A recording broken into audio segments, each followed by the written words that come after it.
हाँ जी, नमस्कार, राधे राधे, हर हर महादेव। मैं आपका आचार्य देव। आज इस वीडियो में बात करेंगे मेष लग्न मेष राशि वालों का जीवन साथी का क्या, कैसा, कहाँ संयोग होता है। जीवन साथी कैसा होता है, अगर मोटा मोटा स्वरूप में आप जानें तो जीवन साथी कैसा होता है। इतना बृहद वीडियो आपको अन्यत्र नहीं मिलेगा। टू द पॉइंट, एक एक चीज़ें, किस पार्ट में बैठा है, किस नक्षत्र में बैठा है, तो क्या प्रभाव लेके आएगा। यदि आप हमारे चैनल पर पहली बार आए हैं तो कृपया चैनल को सब्सक्राइब करिए। ज्योतिष मंजरी नक्षत्रवाणी ज्योतिष के मूलभूत सिद्धांतों पर बात करता है। वीडियो आप देखोगे तो निश्चित रूप से आपको पसंद आएगा, तो मित्रों के जानकारी के लिए शेयर अवश्य करिएगा। तो चर्चा स्टार्ट करते हैं। मेष लग्न मेष राशि। यदि आप मेष लग्न मेष राशि में पैदा हुए हैं, मतलब अश्विनी भरणी कृतिका में आपके चंद्रदेव चल रहे हैं, या जिस समय आप पैदा हो रहे हैं पूर्वी क्षितिज पे मेष राशि उदित हो रही है, तो आपकी मेष लग्न हो गई। अब आपके पास केतु की शक्ति है। कौन सी शक्ति है? अश्विनी शक्ति है। अश्व जैसे भागने की शक्ति है। इस नक्षत्र की जो शक्ति है वो गति है, तो गतिमान है आप। शुक्र का जो दूसरा पहला नक्षत्र है भरणी। भरणी की सुंदरता आप लेके चल रहे हैं। भरणी इंद्रियों का स्वामी होता है, इंद्रियों को प्रदर्शित करता है। भरणी मतलब भरण पोषण भी होता है। और कृतिका मतलब सूर्य, तेज दहना शक्ति। तो आपको कंट्रोल करना बहुत नॉर्मल नहीं है, ठीक है ना। आपको कंट्रोल करना बहुत कठिन काम है, क्योंकि अश्व की गति है और सूर्य की जला देने वाली शक्ति है।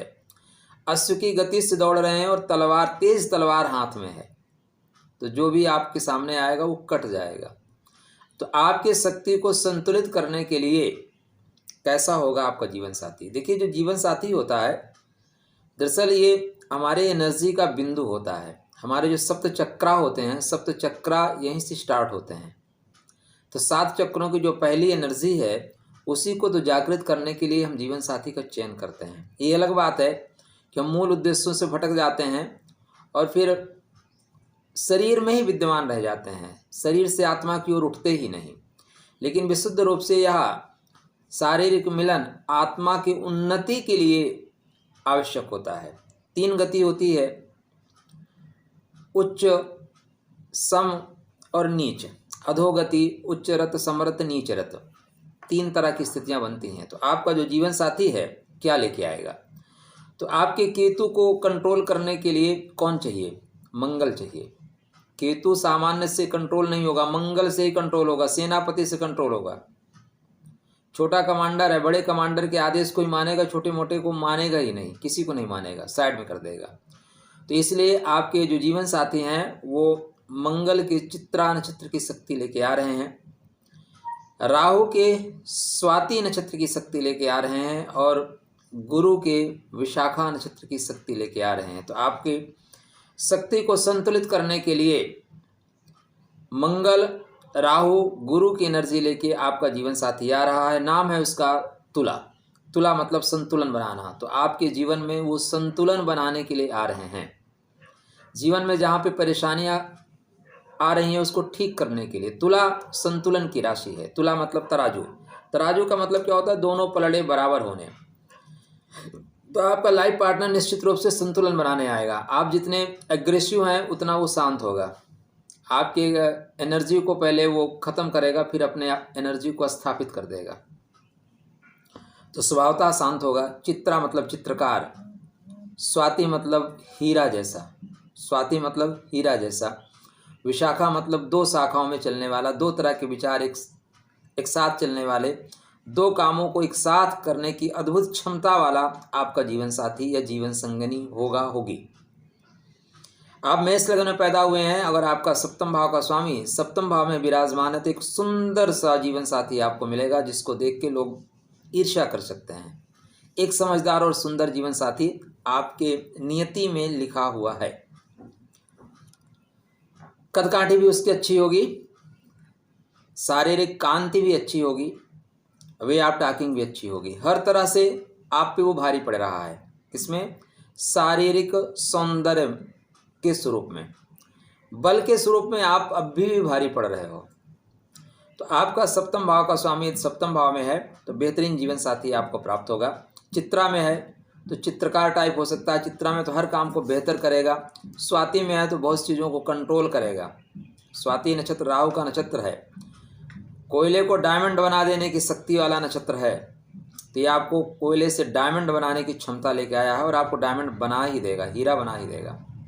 घोड़ा कितना नियंत्रित हो, सवार उसको सवारी कर ही लेता है, नियंत्रित कर ही देता है। तो आपकी अश्विनी की शक्ति कितनी भी प्रबल हो, उसको ये स्वाति नक्षत्र नियंत्रित कर ही लेगा।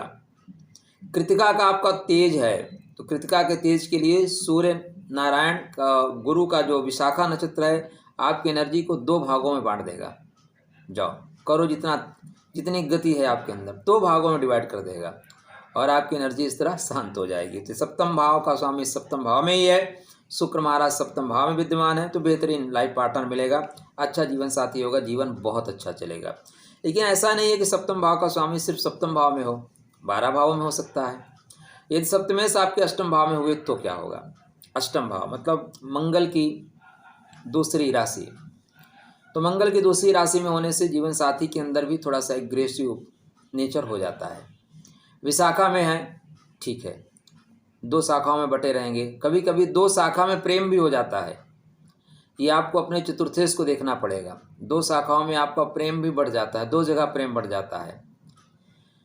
अनुराधा में है, शनि के नक्षत्र में है, शुक्रदेव शनि के नक्षत्र में एक सुंदर सुशील जीवन साथी देते हैं जो आपकी बातों का अनुकरण करने वाले, आपकी बातों को मानने वाला होता है, हर तरह से आपकी बातों को मानता है।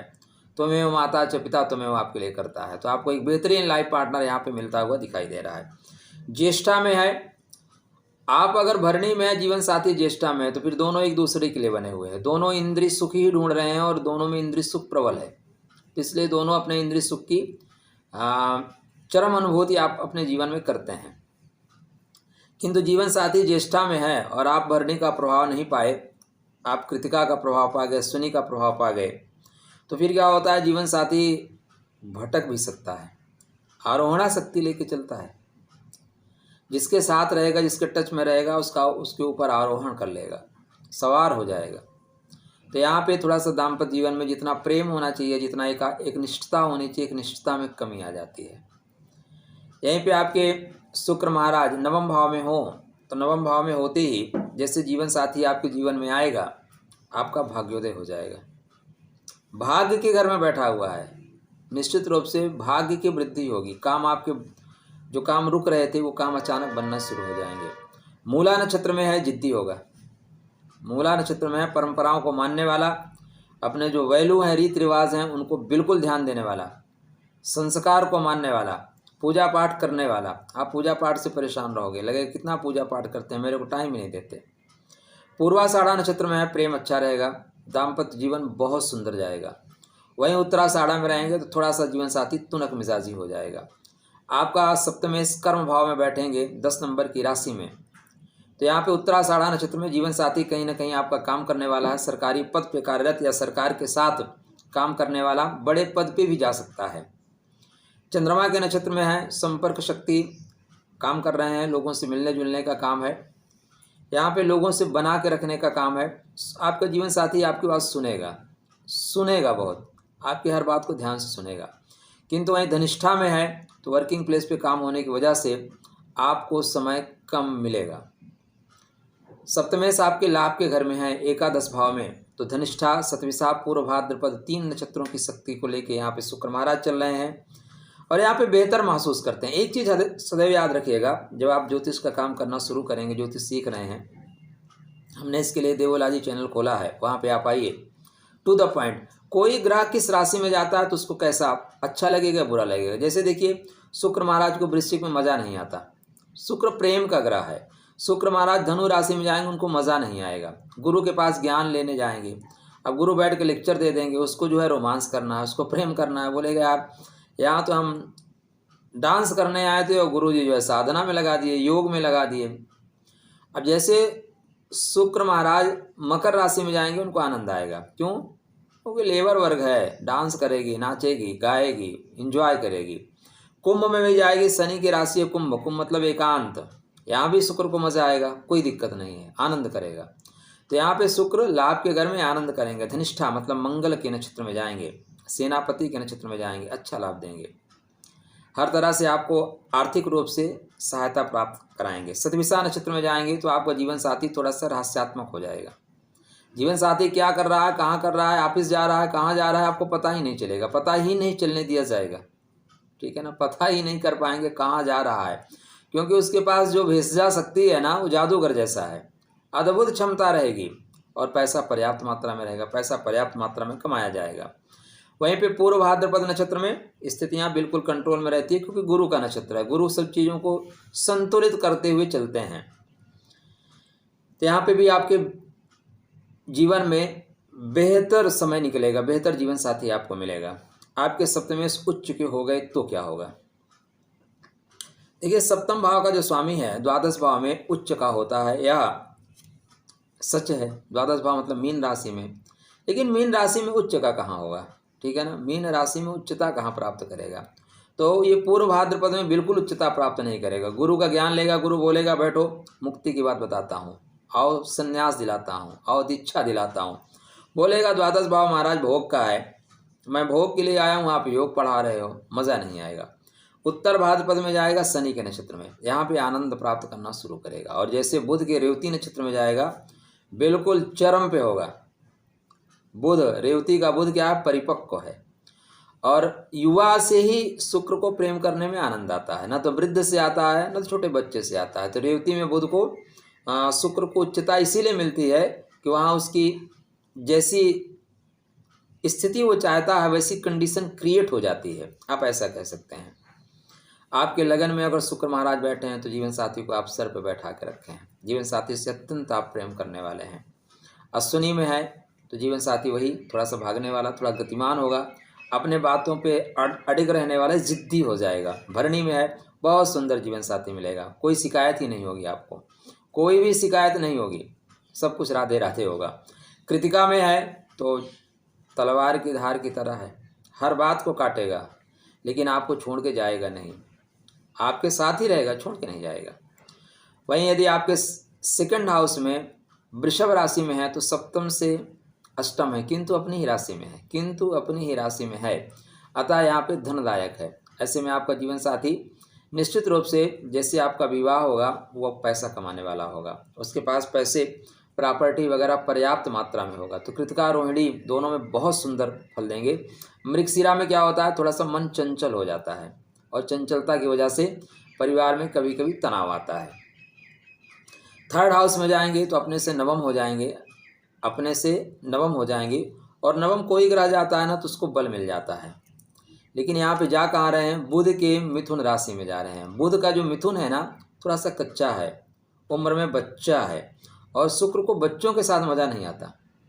तो यहाँ पे क्या होता है, जब मज़ा नहीं आएगा आपको बच्चों के साथ तो कहीं और भी आपकी दृष्टि हो सकती है। इसलिए ऐसे कंडीशन में ज़्यादातर देखा गया दोनों जो है ना बच्चे हो जाते हैं, दोनों का जो ख्याल होते हैं लगभग एक जैसे हो जाते हैं, दोनों कहीं ना कहीं साइड स्टेप उठा लेते हैं। ऐसी स्थितियां देखी गई हैं, आप अपने कुंडली में स्वतः देख लीजिए। शुक्र महाराज आपके चतुर्थ भाव मतलब चंद्रमा की राशि में जाएंगे तो चंद्रमा की राशि में शुक्र को अच्छा लगता है। चंद्रमा मतलब स्त्री, चंद्रमा मतलब परिपक्व, चंद्रमा मतलब मन, और मन योग में भी लगता है, मन भोग में भी लगता है। यहाँ पे पुनर्वसु नक्षत्र में, गुरु के नक्षत्र में बार बार चीज़ें कनेक्ट होती हैं, बार बार डिस्कनेक्ट होती हैं, बार बार प्रेम होगा, बार बार झगड़ा होगा, बार बार ससुराल और मायके आना जाना होता रहेगा। पुष्य नक्षत्र है तो एक जगह रुक के ही काम करने की इच्छा है, लेकिन यहाँ पे व्यक्ति अपने घर वालों को ज़्यादा ध्यान देता है। देखिए ये पॉइंट जो है ना बहुत ध्यान देने वाली बात है। जब आप जीवन में आगे बढ़ रहे हैं तो एक पार्ट अपने माता पिता का परित्याग कर रहा है, मतलब छोड़ दे रहा है, तो दूसरे पार्ट को भी माता पिता को प्यार करना चाहिए, दोनों पार्ट करो, लेकिन दूसरे व्यक्ति को बराबर सम्मान देना चाहिए। अगर आप वहीं पे रुके हैं तो दाम्पत्य जीवन के लिए ये सुखद स्थिति नहीं होती, फिर यहाँ पे दाम्पत्य जीवन ठंडा हो जाता है। ऐसे व्यक्ति के जीवन साथी ज़्यादातर जाके अपने मायके में रहना पसंद करते हैं, करती हैं, या अगर आप स्त्री हैं, आपका पति है तो अपने माता की बात सुनेगा। आपके बेडरूम में भी अनाधिकृत लोग घुसे ही रहेंगे। जो समय आपको अपने पति से चाहिए वो समय कहीं और दे रहा है, रात में देर रात तक बैठ के घर वालों से फालतू बातें करता है जो समय आपके लिए चाहिए। इसलिए यहाँ पे दाम्पत्य जीवन खराब हो जाता है। अश्लेषा नक्षत्र में जाने से निश्चित रूप से इस तरह का प्रभाव ज़्यादा दिखाई देता है। पंचम भाव में है तो आपकी लव लाइफ अच्छी है, प्रेम पूर्ण विवाह ही आपने किया है। लेकिन मघा में है तो लव लाइफ बार बार टूट जाती है, जिससे प्रेम करते हैं वही निकल जाता है। उसको पता नहीं कैसे इंट्यूशन आता है कि आपके साथ रहना ही पसंद नहीं है, वो धीरे से निकल जाता है। वहीं पूर्व फाल्गुनी में है तो आपका प्रेम बहुत अच्छा है, आप अपने प्रेम को प्राप्त कर पाते हैं। उत्तर फाल्गुनी में भी प्रेम प्राप्त कर लेते हैं, जिससे आप प्रेम करते हैं उससे विवाह करते हैं। संतान आपकी सुंदर होती है, संतान तेजस्वी होती है। तो यहाँ पे आपका मैरिज लाइफ बहुत अच्छा जाता हुआ दिखाई दे रहा है। सप्तमेश आपके अष्टम भाव में अपने से द्वादश अष्टम भाव में चले गए, तब थोड़ी सी परेशानी आती है। यहाँ पे देखिए उत्तर फाल्गुनी मतलब सूर्य के नक्षत्र में जीवन साथी इष्टा तेज होता है, इसलिए वैवाहिक संबंध बहुत मधुर नहीं होते, कष्ट युक्त जीवन होता है। हस्त नक्षत्र में है तो कुछ बैलेंस कर लेते हैं, लेकिन दोनों पति पत्नी दूर रहना पड़ता है। और ज़्यादातर संभावना ये बनती है कि आपकी अपनी आवश्यकताओं की वजह से आप दूर होते हैं। आपको ज़्यादा पैसा चाहिए, घर चाहिए, गाड़ी चाहिए, बंगला चाहिए, इसलिए दूर रहते हैं।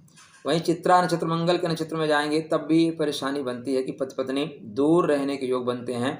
तलाक हम एक ग्रह से तब तक नहीं कह सकते जब तक यहाँ पे पाप पूर्ण ग्रह ना आए। जब तक कोई तलाकवादी ग्रह सप्तम भाव में ना बैठे तो आप एक ग्रह से तलाक की स्थिति नहीं कह सकते। तो इस तरह से देखें तो आपकी कुंडली में जो शुक्र महाराज की स्थिति है, जब ये अष्टम में होंगे, द्वादश में होंगे, अपने से अष्टम होंगे और खष्टम भाव में होंगे, इन चार जगहों पे होंगे तो दाम्पत्य जीवन में परेशानी आती है। एक निश्चित रूप से आपको एक सुंदर समझदार जीवन साथी मिल रहा है, जो कि लग्जरियस लाइफ जीने वाला है, जो सुंदर है, जो समझदार है, जिसमें सजीवता है, जिसमें संसार की जो चीज़ें आप जीवन साथी में देखना चाहते हैं वो समस्त चीज़ें आपको प्राप्त होती हुई दिखाई दे रही हैं। तो अपनी कुंडली उठाइए, देखिए आपका सप्तम भाव का स्वामी शुक्र कहाँ बैठा है, किस नक्षत्र में बैठा है, उसी के अनुसार फल मिलेगा। मजबूत करने के लिए सुंदर जीवन साथ दाम्पत्य जीवन चले, इसके लिए क्या है, आपकी पूरी कुंडली को देखना पड़ता है। एक ग्रह को मैं नहीं बोलूँगा कि शुक्र को मजबूत कर लीजिए। शुक्र आपकी कुंडली में डबल मार्केस हैं, शुक्र को कैसे मजबूत करना है यह एक टेक्निकल पॉइंट है, उसके लिए आप संपर्क कर सकते हैं। आपके लिए मंगलमय शुभकामना। स्वस्थ रहिए, प्रसन्न रहिए, मुस्कुराते रहिए, राधे राधे करते रहिए। जय जगदम्ब।